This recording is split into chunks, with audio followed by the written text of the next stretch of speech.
예, 오늘 말씀 열왕기하 25장 22절부터 끝절 30절 말씀까지 이제 마지막 장입니다. 열왕기하 25장 22절부터 30절 말씀까지 제가 가진 성경으로 구약 성경 607페이지 정도 됩니다. 찾으신 줄 알고 저와 여러분이 한 절씩 번갈아 가면서 읽고 여러분이 마지막 절 저와 여러분 함께 읽도록 하겠습니다. 여러분이 먼저 22절 읽어볼까요? 자, 시작. 유다 땅에 머물러 있는 백성은 곧 바벨론 왕 느부갓네살이 남긴 자라. 왕이 사반의 손자 아히감의 아들 그갈레아가 가난하게 하였더라. 모든 군대 지휘관과 그를 따르는 자가 바벨론 왕이 그달리아를 지도자로 삼았다함을 듣고 이에 느다니아의 아들 이스마엘과 가레아의 아들 요하난과 느도바의 사람 단후메스의 아들 스라야와 마아가 사람의 아들 아야시나야가 그를 따르는 사람이 모두 미스바로 가서 그달리아에게 나아가매 그달리아가 그들과 그를 따르는 사사들에게 맹세하여 이르되 너희는 갈대아인을 섬기기를 두려워하지 말고 이 땅에 살며 바벨론 왕을 섬기라. 그리하면 너희가 평안하리라 하니라. 7월에 왕족 엘리사마의 아들 느다니아의 아들 이스마엘이 부하 10명을 거느리고 와서 그달리아를 쳐서 죽이고 또 그와 함께 미스바에 있는 유다 사람과 갈대아 사람을 죽인지라. 노소를 만연하고 백성과 군대 장관들이 다 일어나서 에베로 갔으니 이는 갈대아 사람을 두려워함이었더라. 유다의 왕 여호야긴이 사로잡혀 간 지 37년 곧 바벨론의 왕 에윌 무로닥이 즉위한 원년 12월 그달 27일에 유다의 왕 여호야긴을 옥에서 내놓아 그 머리를 들게 하고 그에게 좋게 말하고 그의 지위를 바벨론에 그와 함께 있는 모든 왕의 지위보다 높이고 그 죄수의 의복을 벗게 하고 그의 일평생에 항상 왕의 앞에서 양식을 먹게 하였고 다같이 그가 쓸 것은 날마다 왕에게서 받는 양이 있어서 종신토록 끊이지 아니하였더라. 아멘. 예, 말씀의 제목이 주보와 다릅니다. 화면을 읽고 우리 다 같이 한번 읽어보실게요. 시작. 바벨론을 섬기고 평안을 누리라. 예, 바벨론을 섬기고 평안을 누리라 라는 제목으로 오늘 열왕기하 마지막 설교 함께 은혜를 나누도록 하겠습니다. 남유다는 열왕기서의 마지막 장인 25장에 이르러 바벨론 제국의 세 번째 침략으로 쑥대밭이 되었고 영원한 도성으로 남을 줄 알았던 예루살렘과 성전마저 파괴되는 비극을 맞이합니다. 그뿐만이 아니었죠. 그동안 기득권층에 속하여 호의호식하던 귀족들은 물론이고 대장장이를 비롯한 기술자들과 군인들은 바벨론의 포로로 끌려가 강제 이주를 당했으며 가난한 사람들과 비천한 사람들은 유다 땅에 남아 농사를 짓고 하루하루 연명하는 게 전부였습니다. 그러나 이 사태가 하나님께서 매우 냉혹하신 탓에 벌어진 일로 여겨서는 안 된다고 말씀을 드렸어요. 이 모든 사달의 책임은 근본적으로 불신앙으로 일관하면서 불의를 저질렀던 남유다 백성과 왕들에게 있는 것입니다. 무엇보다 지난 설교에서 제가 언급했다시피 하나님은 그들의 구원과 회복을 위해 끝까지 기회를 주셨으나 남유다 왕들과 백성은 끝까지 돌이키지 않았고 오히려 제 소견에 옳은 대로 마구 행했죠. 이처럼 남유다의 멸망은 끝끝내 돌이키지 않았던 왕과 백성의 합작품입니다. 하지만 다른 한편으로는 멸망하기 직전까지 그들을 돌이키기 위해서 계속해서 당신의 종들을 보내 경고하셨던 이 하나님을 우리는 생각해야 마땅합니다. 이처럼 개인과 집단이 지속적으로 악을 행하고 불의를 저지를지라도 하나님께서는 마지막까지 그들에게 돌이킬 기회를 제공하실 뿐만 아니라 만일 돌이켜 회개하면 얼마든지 품으시고 다시 살 길을 열어주셨던 것이죠. 그 사실을 우리가 염두에 두어야 합니다. 또한 본문은 충격적인 일 한 가지를 더 소개하는데 그것이 어떤 일이었죠? 바로 영원히 보존될 거로 여겼던 예루살렘과 성전이 끝내 불타서 완전히 붕괴된 것입니다. 영원하신 하나님을 모신 곳이기에 영원히 남아서 보존되리라 믿었지만 아이러니하게도 아수르와 이집트와 바벨론이 침략할 때마다 다른 어떤 곳보다 먼저 유린당한 곳이 성전이었어요. 참 이게 아이러니하죠. 그리고 결국은 본문에 기록된 바벨론 군대의 3차 침공으로 나라가 쑥대밭이 됨과 동시에 하나님의 성전도 완공된 지 언 370여 년 만에 완전히 붕괴가 됩니다. 채 미처 400년도 못 간 건물이 된 것이에요. 그리고 예루살렘과 성전의 붕괴는 우연하게 일어난 일이 아니었습니다. 하나님께서는 이 백성의 계속된 죄악과 연이은 불의에 대해 심판하실 거로 예전부터 말씀하셨고, 심지어 당신께서 거룩하게 구별하신 이 성전마저도 가차없이 던져버릴 거로 경고하셨는데, 그 경고가 마침내 열왕기하 25장에 이르러 바벨론 군대의 침략으로 고스란히 성취된 것이죠. 이런 성취는 가급적 피해야 되겠지만 어쨌든 그 하나님의 경고가 완전히 성취됩니다. 그러나 열왕기서의 저자는 거기서 멈추지 않고 남유다의 처참한 처지를 좀 더 묘사하기에 이릅니다. 그래서 25장 한 장이 덧붙여진 거예요. 특히 열왕기서와 역대서 그리고 예레미야 선지자의 글은 네 명의 등장 인물들을 내세워서 남유다의 이 마지막 처지를 더욱더 부각시키는데, 오늘은 그 이야기를 중심으로 교훈을 나누고 장장 1년 7개월에 걸쳤던 이 시리즈를 마무리하도록 하겠습니다. 자, 첫 번째 같이 한번 읽어볼까요? 시작. 좋은 놈, 나쁜 놈, 이상한 놈, 그리고 무기력한 놈. 누구를 가리키는 걸까? 좋아하시나요?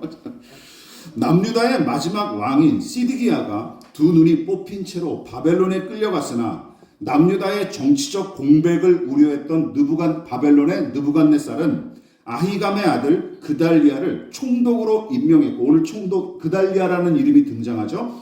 그 그달리아가 바벨론 친화적인 정책을 펼치며 잠시나마 남유다의 처지는 안정적으로 유지가 됩니다. 이제 그게 한 2달, 3달 가요. 게다가 그달리아 총독은 그의 아버지 아히감과 더불어 요시야 왕 이후로 내내 박해를 받았던 예레미야 선지자를 2번씩이나 구해준 적이 있었는데, 그 이야기가 예레미야 선지자의 글에 분명하게 기록되어 있습니다. 자, 이 부분을 같이 한번 읽어볼까요? 24절 시작. 사반의 아들 아히감의 손이 예레미야를 도와주어 그를 백성의 손에 내어주지 아니하여 죽이지 못하게 하니라. 왕이 명령을 내려서 예레미야를 죽이려고 했었던 적이 있었는데, 이 아히감이라는 사람이 예레미야를 보호해 줬던 것이죠. 39장 13절 14절도 제가 읽어보겠습니다. 바벨론 왕의 모든 장관이 사람을 보내어 예레미야를 감옥들에서 데리고 사반의 손자 아히감의 아들 그다리아가 바로 오늘 본문에 등장하는 그달리아입니다. 그달리아에게 넘겨서 그를 집으로 데려가게 하며 그가 백성 가운데 사니라. 그러니까 이 가문이 할아버지와 아버지 그리고 그달리아에 이어서 예레미야를 2번씩이나 보호해준 경력이 있는 집안이에요. 그달리아의 할아버지 서기관 사반, 혹시 이름 익숙하지 않으십니까? 바로 요시야 왕 앞에서 율법책을 낭독했던 인물이고, 아버지인 아히감은 요시야의 명령에 따라 훌다 선지자를 찾아갔던 신하 중 한 사람이에요. 그러니까 굉장히 경건하고 유력한 집안이었던 것이죠. 따라서 조부와 부친은 요시야 왕 곁에서 중요한 역할을 감당했던 사람들이고, 그달리아 총독은 그만큼 경건한 집안에서 자라난 인물이었던 것이죠. 또한 바벨론 친화적인 성격이었던 탓에 그가 총독의 역할을 감당하는 동안은 여기저기 흩어져 있던 유다 사람들이 다시 고향 땅으로 돌아와서 농사를 지을 만큼 잠시나마 안정기를 가집니다. 그런데 고작 2달 만에 암몬 왕의 사주를 받은 이스마엘이라는 사람이 등장해요. 이스마엘의 테러로 죽임을 당합니다. 그런데 그 그달리아 총독을 살해한 이스마엘은 남유다 왕족과 친인척 관계인 인물로서 아마도 그달리아 총독을 살해한 이스마엘은 그달리아를 유다의 총독으로 세운 일에 반감을 품고 암몬 왕에게 붙었던 것으로 보여요. 그러니까 바벨론도 싫고 이 총독으로 임명된 그달리아도 싫었던 것이죠. 그런데 문제는 이스마엘이 그달리아 총독을 암살한 것은 물론이고 함께 있던 유다 백성과 바벨론의 군사들까지 죄다 그냥 죽여버린 거예요. 그 자리에서. 왕이 있던 자리에서 말이죠. 그뿐만이 아닙니다. 애곡하면서 붕괴된 예루살렘 성전으로 향하던 80명의 순례자를 미스바로 유인한 다음에 무려 70명을 한꺼번에 죽여서 웅덩이에 던져버립니다. 이 미친놈이죠, 그러니까. 그러니까 살인에, 뭔가 이렇게 좀 살인에 이렇게 취미를 들린 사람 같아요. 마치 요즘 무슨 사이코패스들처럼. 그런데 여러분, 이스마엘의 이런 음흉함과 잔인함을 진즉부터 눈치챘던 군사령관 요하난이 있었는데, 오늘 본문에도 등장하죠. 요하난이라는 사람이, 요하난이 그달랴 총독이 이렇게 건의를 해요. 잘 들어보십시오. 이스마엘은 암몬 왕의 사주를 받아 당신을 해치려고 하니 그를 가까이 하지 말고 처단하십시오라고 조언을 올립니다. 이 요하난이라는 사람이 오늘 본문에는 등장하지 않지만, 그런데 여러분, 그달리아 총독이 이런 요청을 어떻게 받아들였을까요? 순진하기 짝이 없었던 총독은 오히려 요하난을 꾸짖으면서 다음과 같이 이야기합니다. 읽어볼까요? 자, 시작. 그러나 아이감의 아들 그달리아가 가레아의 아들 요하난에게 이르되 내가 이 일을 행하지 말 것이니라. 내가 이스마엘에 대하여 한 말은 진정이 아니니라 하니라. 무슨 말이에요? 그달리아 총독은 군사령관 요하난이 어렵사리 꺼낸 이스마엘을 믿지 마십시오. 당신을 해칠 것 같습니다. 라는 이 조언을 아예 무시하고 도리어 어떻게 얘기한 거예요? 당신은 이스마엘을 오해했고 나한테 거짓말을 한다. 거꾸로 받아들인 거예요. 거꾸로. 그리고 그에 대한 대가는 너무나 참혹한 결과로 이어졌을 뿐입니다. 그래서 제가 영화 제목을 차용한 이 소제목의 좋은 놈은 그달리아 총독을 가리키는데, 여러분, 무자비하게 여러 사람을 학살한 이스마엘은 나쁜 놈인 셈이죠. 나쁜 놈. 그렇다고 이 좋은 놈이라는 말을 제가 긍정적으로 쓴 게 아닙니다. 여러분 기억하십시오. 물론 그달리아 총독은 유순하고 순진했던 사람입니다. 그러나 자신만의 소신이나 신념 같은 것이 거의 없었기에 바벨론 왕은 순종적인 그를 유다의 총독으로 세웠을 테고, 더불어 어떤 사안을 제대로 분별하여 판단할 만한 지혜는 너무나 부족했던 게 사실입니다. 우리 주변에 그런 사람들 있지 않습니까? 착한데 능력은 없는 사람들. 바로 그달리아 같은 사람이죠.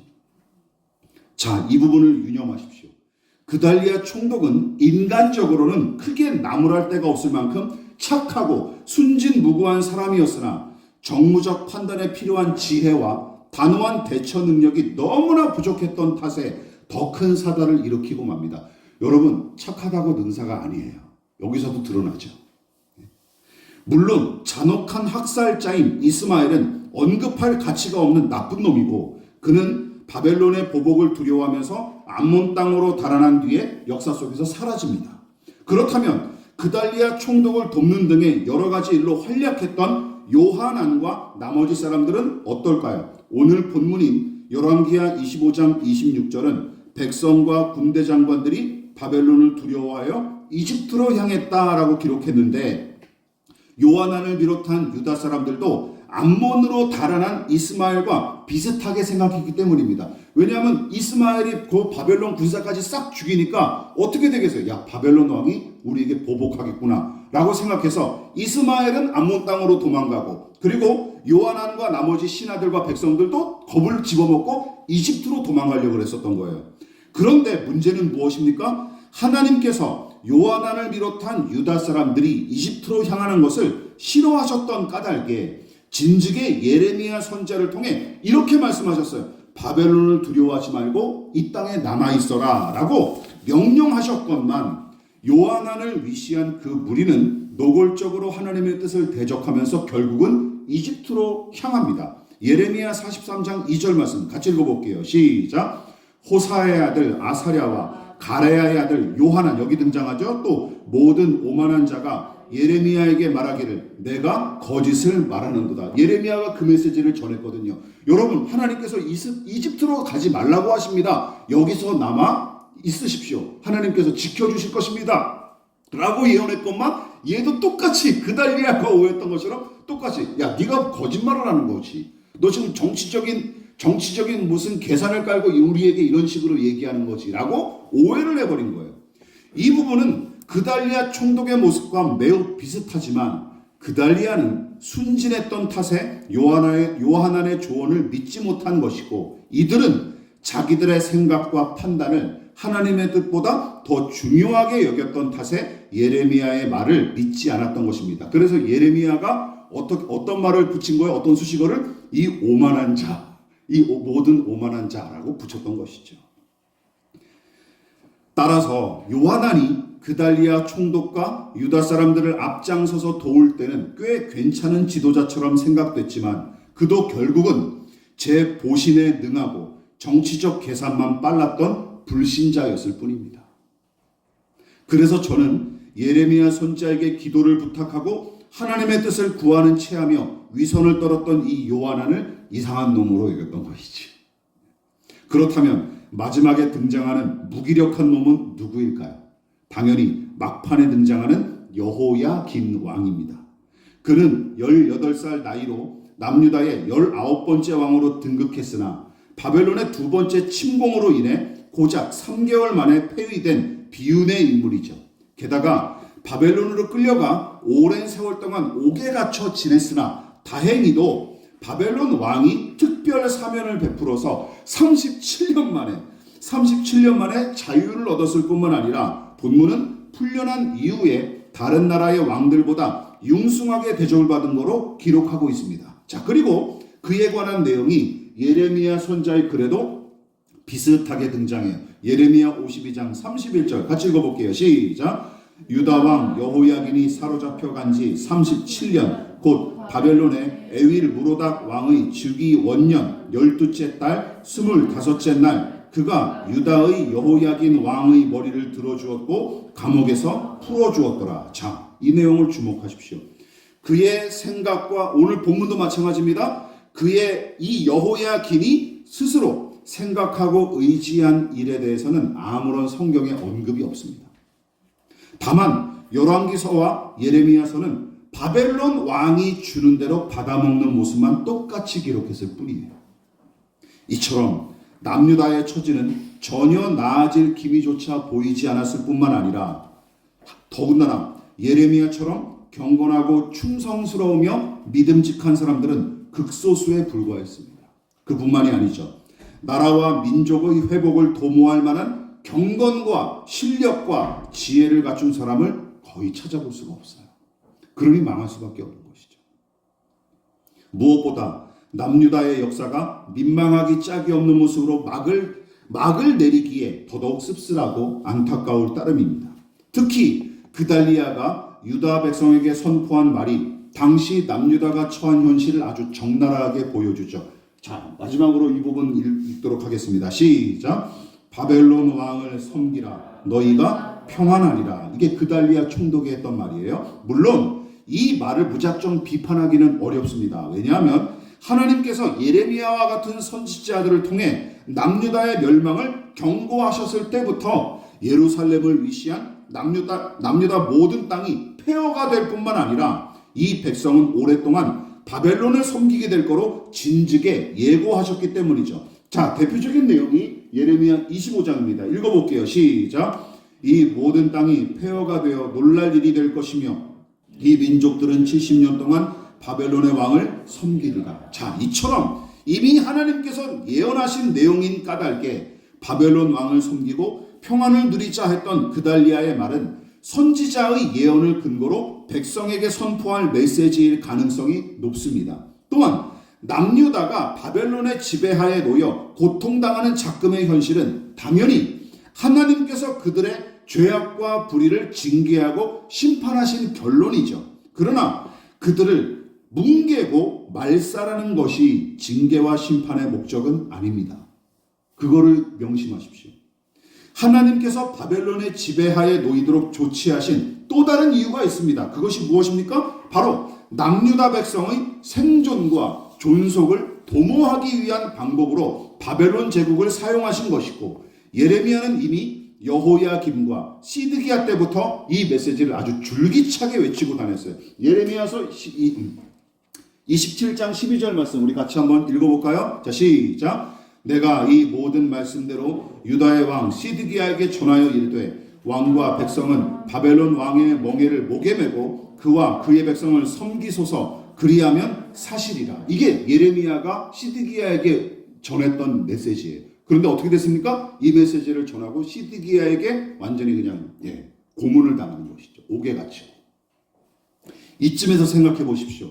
여러분들에게 한번 이거 생각해 보세요. 바벨론 한 나라의 지배를 받으며 고통받는 게 나을까요? 아니면 바벨론과 암몬을 비롯한 주변의 여러 민족과 다대일로 싸우면서 고통을 당하는 게 나을까요? 바벨론 하나에게 지배받는 게 낫죠. 그래서 이 얘기를 한 거예요. 예레미야 선지자가.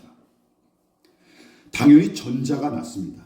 그러나 왕들은 예레미야를 통해 들려오는 하나님의 계시에 귀를 기울이고 그 섭리에 순응하기는커녕 오히려 그를 가두고 고문하거나 처형시키려고 안달했을 따름입니다. 어쨌든 당신의 백성을 향한 하나님의 징계와 심판은 그저 그들을 뭉개고 없애기 위한 목적이 아니라 도리어 심판하시는 중에도 진노하시는 중에도 그들과 그들의 땅을 깨끗하게 정화시키고 더불어 택한 이 백성을 존속시키려는 의도도 분명히 포함된 것이죠. 믿으십니까? 이 두 가지가 함께 가는 거예요. 그래서 그달리아 총독도 예레미야처럼 외쳤던 것입니다. 다시 한번 읽어볼게요. 시작. 그달리아가 그들과 그를 따르는 군사들에게 맹세하여 이르되 너희는 갈대아인을 섬기기를 두려워하지 말고 이 땅에 살며 바벨론 왕을 섬기라. 그리하면 너희가 평안하니라 하니라. 갈대아인이란 바벨론 사람들을 가리키는 또 다른 명칭입니다. 자, 이처럼 그달리아는 예레미야의 예언을 마음에 새김과 동시에 또한 자신이 바벨론 친화적인 성격에 따라서 그를 따르는 자들의 생존과 존속을 도모했건만 요하난의 조언을 무시하고 잔인무도한 이스마엘을 순진하게 방치했던 탓에 큰 화를 입게 되는 것이죠. 그러나 그보다 더 암울하고 씁쓸한 것은 무엇인지 아십니까? 430년 동안이나 이집트의 노예로 지냈던 그들의 조상처럼 남유다의 왕과 백성이 이제 노예와 다를 바 없는 태도로 일관하며 살아가는 것이죠.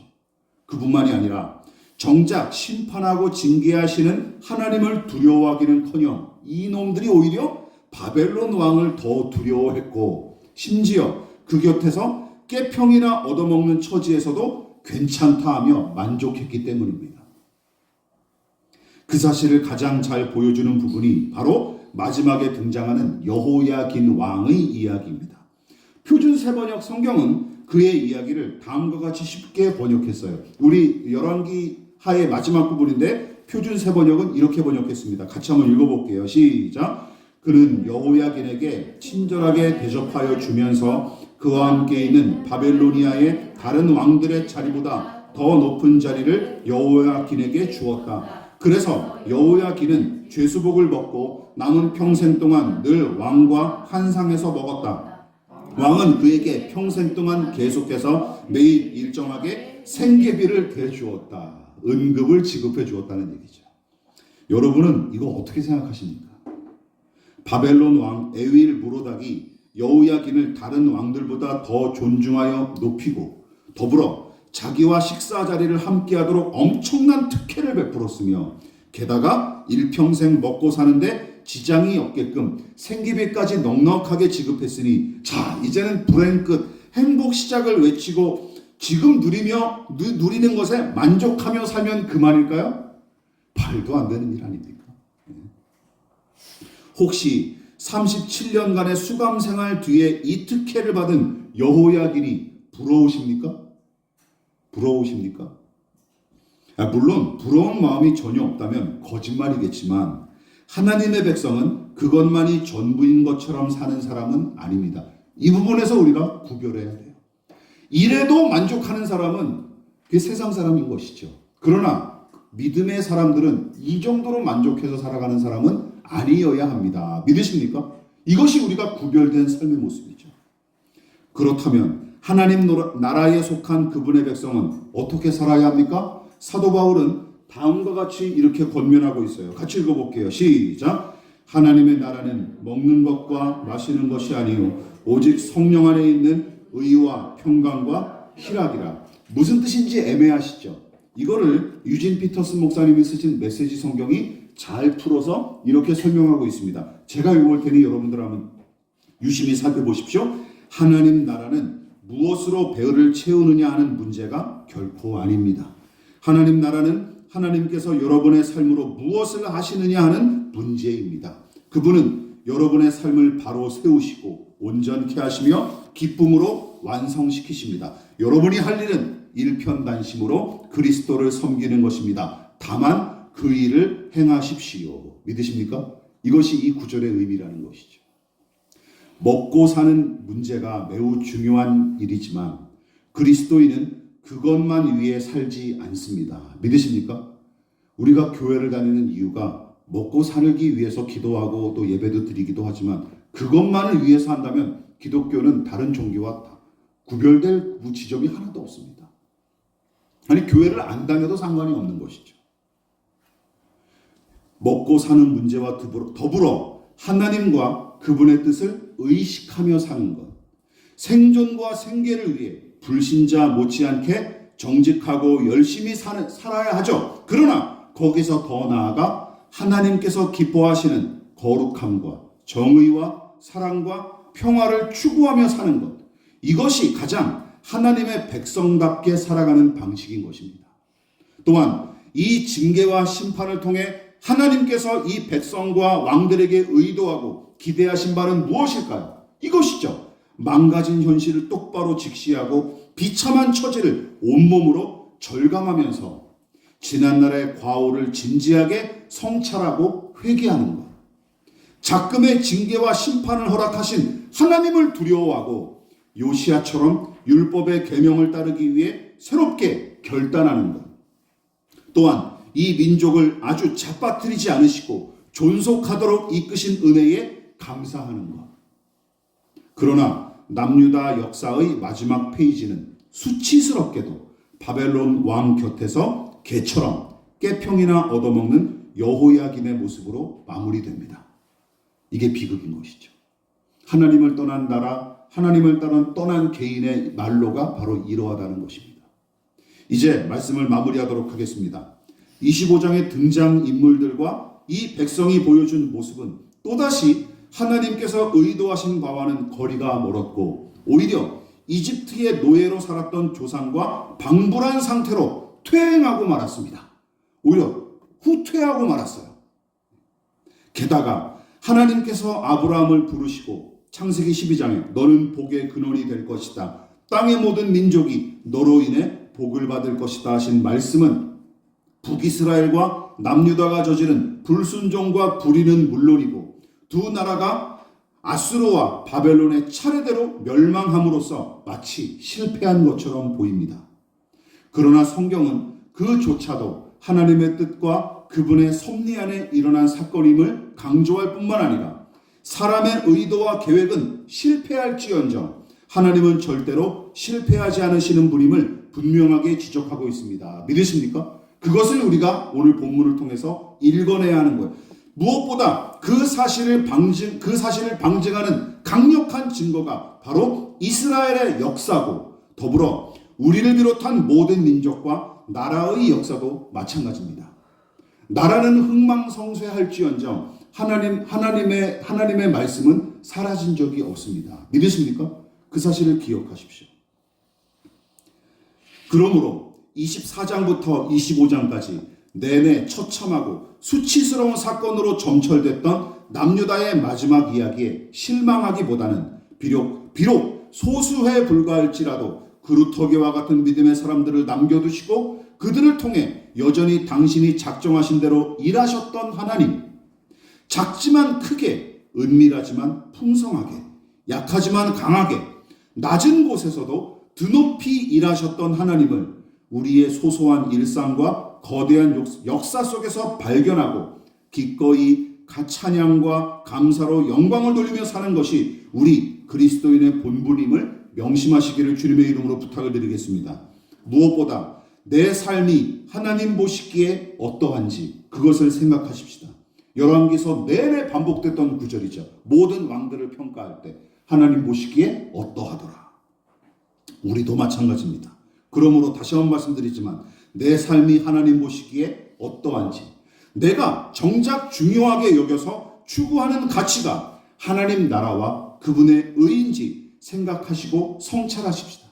또한 잘못한 일은 겸허하면서도 용감하게 돌이키고 믿음의 진보와 성령의 열매를 목표 삼아 고군분투하는 저와 여러분 되시기를 주님의 이름으로 부탁을 드리겠습니다. 그래서 반복되는 역사의 소용돌이에 무기력하게 휩쓸려가는 인생이 아니라 거친 강물을 거슬러 오르는 저 힘찬 연어들처럼, 이 노래 가사처럼 믿음으로 저와 여러분 용감하게 살아낼 수 있기를 진심으로 부탁을 드리겠습니다. 그러므로 너희는 이렇게 기도하라. 하늘에 계신 우리 아버지, 아버지의 이름을 거룩하게 하시며 아버지의 나라가 오게 하시며 아버지의 뜻이 하늘에서와 같이 땅에서도 이루어지게 하소서. 오늘 우리에게 일용할 양식을 주시고 우리가 우리에게 잘못한 사람을 용서하여 준 것 같이 우리 죄를 용서하여 주시고 우리를 시험에 빠지지 않게 하시고 악에서 구하소서. 나라와 권능과 영광이 영원히 아버지의 것입니다. 아멘.